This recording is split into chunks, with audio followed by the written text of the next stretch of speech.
Garuda Express, an international courier service. Big boss Telugu చూసే వాళ్లకు ఎక్కువ కనపడే సీన్ ఒకే ఒక్కటి. సింగర్ మధుప్రియ ఏడుపు లేదా ఏడుపు మొహం. ఎప్పుడు చూసినా మధుప్రియ ఇదే స్థితిలో ఉండడంతో మధుప్రియను బిగ్ బాస్ బయటకు పంపేయనున్నాడు. ఆడపిల్ల సాంగ్తో ఫేమస్ అయ్యి భర్తతో గొడవ విషయంలో బాగా ఫేమస్ అయిన మధుప్రియ ఇటీవల విడుదలై సూపర్ హిట్ అయిన ఫిదాలో ఓ అదిరిపోయే సాంగ్ పాడింది. మెల్లమెల్లగా వచ్చాడే అనే సాంగ్ బాగా పాపులర్ అయింది. ఈ నేపథ్యంలో బిగ్ బాస్ షోకి ఎంపిక కావడం ద్వారా మధుప్రియ తన కెరీర్లో మరో మెట్టెక్కినట్లయింది. అయితే అనూహ్యంగా స్ట్రాంగ్ గర్ల్ కాస్త ఏడుపుగొట్టు గర్ల్ అనే ముద్ర వేసుకుంది. ఎప్పుడు చూసినా ఏడవడం, నేను ఇంట్లో కూడా ఎప్పుడూ ఇలాంటి పనులు చేయలేదు తెలుసా అంటూ గారాలు పోతుండడం బిగ్ బాస్కి కోపం తెప్పిస్తోంది.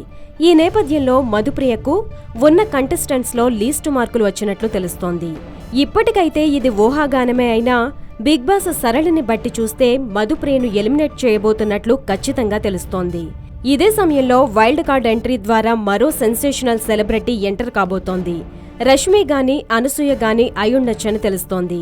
అయితే వాళ్ళిద్దరూ రిజెక్ట్ చేసినట్లు సమాచారం.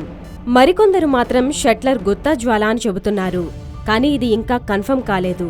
కానీ మొత్తం మీద షో గ్రాఫ్ పడిపోతున్న తరుణంలో మధుప్రియ లాంటి వాళ్లను పంపించేసి షోకి గ్లామర్ యాడ్ చేసే ప్రయత్నం జరుగుతున్నట్లు తెలుస్తోంది.